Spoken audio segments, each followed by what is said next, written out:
The message came at 11:42 p.m., a time when nothing good ever lands on a phone screen. Check on your wife. I think something's going on. I stared at those words until they blurred, until the glow from the screen felt like it was burning straight through my chest. I didn't respond. I didn't know how to. My neighbor Daniel wasn't the type to stir trouble. He was quiet, kept to himself. One of those people who apologize for existing whenever he stepped outside to take the trash out. For him to send something like that, and at that hour, meant it was either a cruel misunderstanding or something had snapped, and the truth slipped out before he could stop it. My wife Layla was asleep in the next room. At least that's what I assumed. I pushed myself off the couch, feet heavy against the floor. The air in the hallway felt still, as if the house itself knew more than I did, as if it was waiting for me to catch up. The bedroom light was off, but the bed was empty. Sheets undisturbed. The pillow still perfectly puffed. Cold. A strange calm settled over me. The kind that comes when your mind can't keep up with reality fast enough to panic. I checked the bathroom. Empty. I checked the backyard through the blinds. Nothing. Her car was gone. No note. No message. Nothing but that text from someone who barely spoke to me. I dialed her. Twice. Straight to voicemail. My throat tightened. Okay. I muttered to the empty room. Okay, think. But my thoughts tangled like wires. She'd said she was exhausted and going to bed early. She kissed my cheek, soft and warm, and said, "Wake me if you need anything." So casual. So normal. I called Daniel. He picked up halfway through the first ring. "You saw it. What's going on?" My voice came out hoarse. I don't know how to say this without sounding insane. Just say it. "I saw her," he whispered. She wasn't alone. My stomach dropped. "Where?" He hesitated. "Outside. Around 10. She got into a car. Not hers." My heart thudded painfully. What kind of car? Black sedan. Windows tinted. I couldn't see much, but I know it wasn't an Uber. I checked the app myself. She didn't order one. Silence pressed against my ears. "And you're sure it was her?" I asked. "Positive. She was wearing that gray hoodie she always wears. The one with the tear in the sleeve." He paused. "I'm really sorry." I ended the call because I didn't trust myself to speak anymore. My mind raced. I paced the living room, every step punctuating something ugly inside me. Memories flickered, her sudden late-night errands, the recent quiet distance, her phone always tilted away from me, the tightening smile she gave when I asked how her day was. But then I'd remember her laughter, her warmth, the way she held my hand when she thought I was asleep. The thought that she could betray me felt like trying to accept gravity had turned off. I sat down, leaned forward, and closed my eyes. When the front door finally clicked open at 1:17 a.m., I felt it before I heard it. Something in my chest twisted. She stepped inside quietly, as if she hoped the walls wouldn't notice her arrival. When she spotted me sitting on the couch, she froze. "Oh," she breathed. "You're awake. Where were you?" I asked. Her keys trembled slightly in her hand. "I just went for a drive. I couldn't sleep." "At midnight?" "Yeah." She forced a small smile. "You know me." "Apparently not." Her eyes narrowed.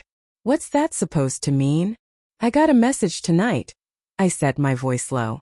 "Someone saw you leave. Someone saw you get into a car that wasn't yours." The lie lasted maybe half a second. I saw it flicker in her pupils before she could stop it. "That's ridiculous," she said quickly. Too quickly. "Who were you with?" "No one." "Layla." She swallowed. Her gaze drifted away from mine, toward the floor, like the truth was something she could bury under the rug if she stared hard enough. "I can't do this right now," she whispered. "Then when?" I asked. "When is the right time to talk about what you're hiding?" She didn't answer. She brushed past me and went to the bedroom. The door clicked shut. I sat on the couch until the sun reached through the blinds. The next few days were slow torture. She acted normal, or tried to. She cooked breakfast. She hummed while making coffee. She kissed my cheek like nothing had happened. But everything felt off, like she was performing the role of wife rather than living it. Every time her phone buzzed, she flinched. Every time I looked at her, I saw the hesitation in her eyes. The split second where she didn't know what version of herself to present. I started noticing things. Her perfume lingering stronger than usual when she came home late from work meetings. The way she'd take calls outside. How she avoided looking at me whenever I asked simple questions. I became a stranger in my own home. Moving through rooms that used to feel warm, now heavy with silence and half-truths. One evening when she said she'd be working late again, I followed her. My hands were cold on the steering wheel. My breath came shallow. I didn't want to be that guy, the paranoid husband trailing his wife like a detective. But the truth had become a shadow stretching across everything, and I couldn't unsee it. She didn't go to work. She drove 15 minutes across town to a quiet residential street. Parked. Sat in her car for a moment, adjusting her hair, checking her reflection. Then a black sedan pulled up behind her. Same description Daniel gave. She got out. The man who stepped out of the sedan smiled at her. She smiled back, soft, familiar, too tender. She walked into his arms like she had done it 1,000 times. My breath left my body. It felt like watching a movie of someone else's life. Except the pain was unmistakably mine. I didn't confront them. I couldn't. My hands were shaking too hard to even open the door. I just watched until they went inside a house together. By the time I got home, her key was already turning in the door. She walked in humming, the same hum she used to make when she was happy with me. I was sitting in the kitchen. She froze again. "We need to talk," I said, voice barely above a whisper. She sat down slowly, like she was afraid the chair might collapse under her. "You don't have to lie anymore," I said. Her eyes glistened, but she didn't cry. She looked tired, tired of pretending, tired of building two lives and watching both crumble. "I didn't mean for any of this," she murmured. "That doesn't make it hurt less." "I know." "Why?" I asked. Not angry, just hollow. She hesitated, searching for words that wouldn't destroy the last fragile pieces between us. "I felt invisible," she whispered. "Like we were living next to each other, not with each other. And then he came along and I felt seen." It was a quiet stab, but a deep one. I nodded slowly. "So instead of talking to me, you tore everything down." She covered her face with her hands. "I'm so sorry." The worst part? A piece of me wanted to comfort her. But another part, the part that had watched her melt into someone else's arms, knew something had snapped beyond repair.